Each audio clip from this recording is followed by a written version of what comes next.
Awak tengah buat apa sekarang ni? Memancing. Awak tengah memancing ke? Mana joran awak?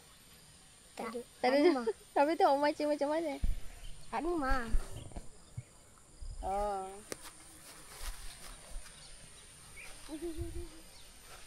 Cakap je, nak cakap apa-apa. Ni Mamat. Apa dah? Tu rekod. Hantarlah kat YouTube nanti. Hantar kat YouTube. Kasih nampak sikit muka si besar gedabak ni. Apa bang ikan tak ada ni? Dah lama dah ni. Takkan tak ada gigit. Cari dia sana. Awak pakai umpan apa? Ni jaring dia. Ke belakang sikit. Apa ikan lagi ni? So kita tak dapat ikan lagi. Ya, kita belum dapat ikan lagi. Kita kena tunggu sampai kita dapat. Ikan. Nanti kita dapat makan ikan bakar. Cepatlah ikan makan. Cepat cakap. Tapi ikan kan cakap pakai ulai. Ular. Mak cakaplah. Cakaplah suruh dia orang komen. Komen suruh ikan tu cepat-cepat. Anak orang tu. Datang bawa cacing. Okey korang jangan lupa cakap kat komen. Jangan lupa subscribe, like, share YouTube channel kita orang dekat orang-orang lain ya. Okey. Sekarang kita orang tak tahu nak buat apa. Okey, tak apa. Kita tunggu je.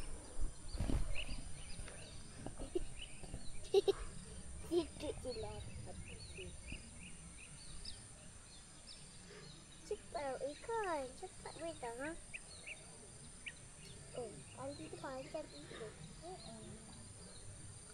Kita buat setengah 1 jam. Dan kita tunggu dan kita tunggu dan kita tunggu.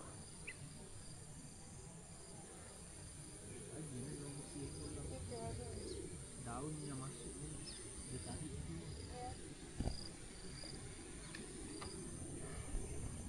Belum tu dah sampai tak kita lah tadi. Ni boleh zoom ke? Yang 1.0 ni untuk apa? Itu dia punya sekarang kamera.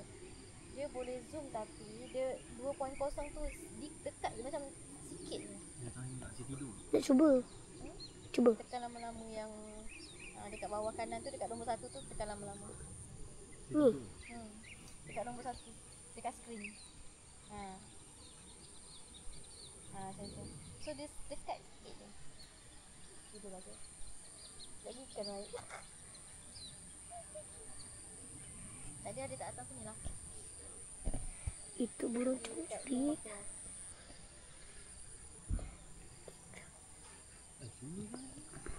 naik ikan. Ikan macam nanti lah.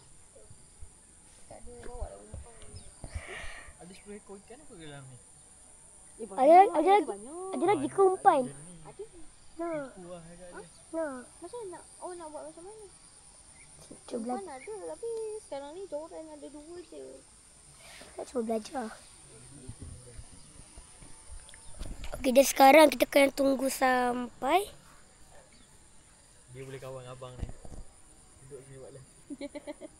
Cepat ya. sampai kita tunggu ikan datang, lepas tu kita bakar dia. Nak bakar dia. Kita bakar. Ikan dah ada. Panis dalam bahasa Melayu apa? Apa dia? Panis. Panis. Kita denda dia. Kita denda dia kena bakar sebab dia tak keluar masa kita tengah tunggu lama-lama ni guys. Okey? Okey? Okey. Okay.